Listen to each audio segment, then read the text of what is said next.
I don't really know what comes next. I'm just doing my best, even though I'm so stressed out. Everything just feels like a test that I fail, so depressed when I can't seem to get out. But something deep inside. Hello folks, it's Gameplay Horizon here and welcome back to my Eternal Evolution channel. And many of my friends were asking what equipment to prioritize in tempering the Immortal gears. If you will ask me what set of gears to prioritize, and the answer will depend on your heroes you prioritize.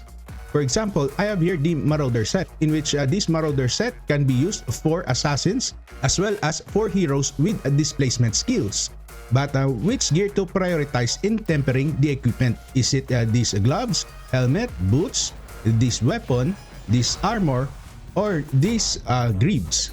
So the first thing you should prioritize is the gloves. Always the gloves, because these gloves gives an attack which is at 20%. So in my case, I decided to temper gloves first, and I tempered many gloves here, in which these gloves can be used in some events. Tempering or upgrading the gloves into Immortal tier gives you the benefit to gain more damage in these events, like in this endless battle or in this guild hunt. In the equipment, there are three types of gloves. This gloves is a crit damage gloves, this gloves is a crit rate gloves, and this gloves is an attack gloves. So I managed to temper these three gloves solely for the event, and also for my assassins in the Summit and Hell Arena. My Nord here is using these attack gloves, and my Rickert here is using the crit damage gloves, and Dominic is also using these crit damage gloves, and I have here also some crit rate gloves as a reserve. So what comes next after the gloves? So I would suggest to temper this weapon, in which if you will temper this weapon, it adds Immortal attack. And after this weapon, I would suggest this armor and these greaves. Like for example, in my case, I will replace this to my surge weapon and these two surge armor. And it would be best to prioritize these surge greaves next. But in my case, I prioritized the boots, and I made some error here, in which I cannot undo this. So it would be best to prioritize the gloves, the weapon, the armor, and the greaves, and leave these two. So what is the reason by not making these two equipment here to Immortal tier? So the main reason is that these two equipment here is not versatile, as well as these gloves. So that is why I created multiple gloves on my Marauder set. And same with this surge set, I also created this crit rate surge set, so that it will be versatile. So these equipments here above are versatile to all heroes that needs a surge set. And I can transfer these three equipment here if needed to Jaina and use these crit rate gloves, so that these four equipment will have an Immortal effect, which is increased AoE damage of ultimate skills by 25%. So that is why I prioritize this 1, 2, 3, and 4. And leave these two not to Immortal tier. And this is my error. So I created this video for players to be aware. You can make these gears also to Immortal tier, but it is not a priority. And that is my suggestion. In addition, if you need a Leo, for example, in some events, you can transfer these gloves and this weapon, and also this armor and greaves to Leo, considering these greaves is at Immortal tier. By the way, these boots add some 20% HP, in which this Immortal gear is excellent for tank heroes that uses surge set like Womigon, considering that this attack main stats is an HP main stats. And also this surge helm in Immortal tier gives an attack and HP by 2%. So next, if you want these gears to Immortal tier 2, and I suggest prioritize the gloves first, then this weapon, next this armor, and these greaves. And to summarize, all these four equipments are your priority, considering you should have multiple gloves in different main stats, so that you can transfer it whichever hero you like to equip with, since getting tempering equipment is quite difficult to farm. So next, I would suggest to buy this custom tempering material, in which you can select which tempering material you can choose from. You can choose this Gear of Truth Type 1, this Scarlet Calyx Type 1, or this Mirage Stone Type 1. And this custom tempering material can be acquired from this shop, which is this competitive shop, in which I bought this using this as summit points. So this is the priority now in using the summit points. This as summit points, not this one. This summit medal is quite rare. So I would suggest use this summit medal on this universal crystal and not on this temper material type 2. This is only a second priority. This is your first priority and this is a second priority. And by using the summit points, this is the main priority here. And the rest, it's up to you. So go back to our Marauder gears, the same process.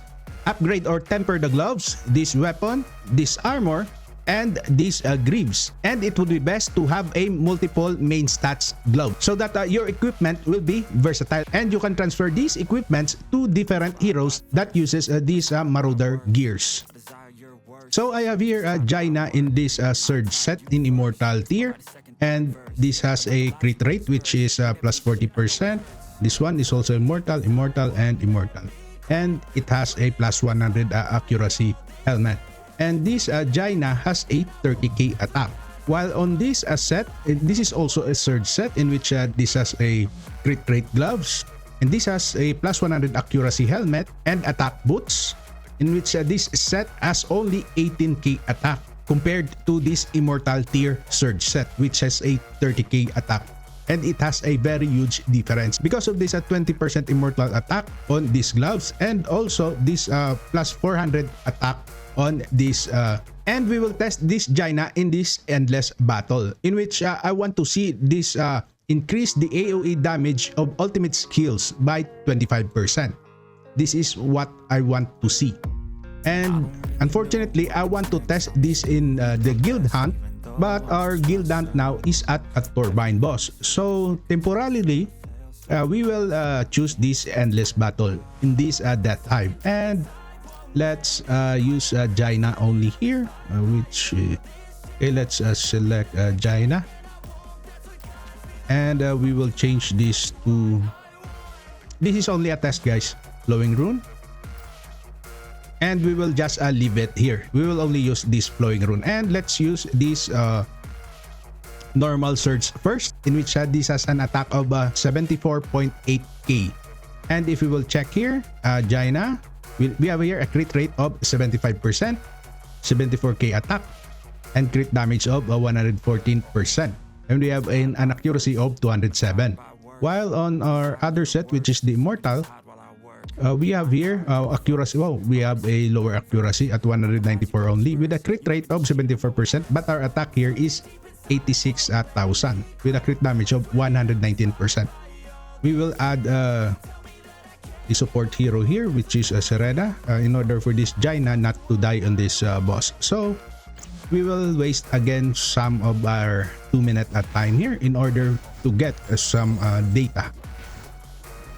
So I want to see the plus 25% ultimate damage increase from the third set, and we will compare that the normal surge gear versus the Immortal surge gear. Let's see the damage difference by percent. Of course, we will divide the results here, and let's see how much percent that it adds to the damage. Okay, we are now approaching to 1 minute and I am tired. Okay, 50 seconds left.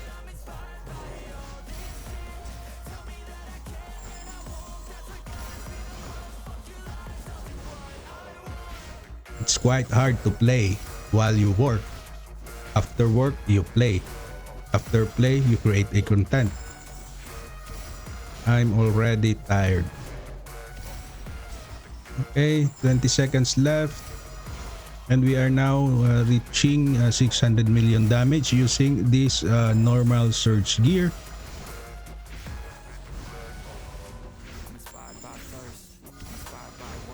Okay, that's it. And we have a damage of, okay, let's say this is 700 million damage. So let's change this to our Immortal Gears.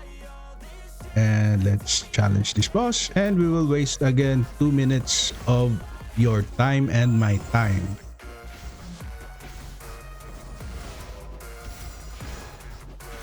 Wow. That ultimate damage is quite huge compared to the previous one. If we can reach 1 billion here using Jaina, then that sounds excellent. I hope we can get 1 billion compared to 700 versus 700 million damage on the normal Surge set. Maybe sometimes there is also an RNG on Jaina. The RNG is between those attacks of Jaina, 2,000 to 3,000% of attack. But the longer the period of time, the lesser the RNG will be, because the damage accumulated by Jaina becomes more stable, or the average, I think, maybe, I don't know, I am tired. Okay, we are now at 700 million, 770, 800, 900. Okay, so we have 898, or let's say this is 900, so 900 and this as 700. So the damage comparison is close to 20 up to 25%, which is, for me, this result is excellent. So guys, that's it, and this is only a temporary test, and see you on my next videos in order to explain more about these gears. And until then, thank you for watching. Bye bye.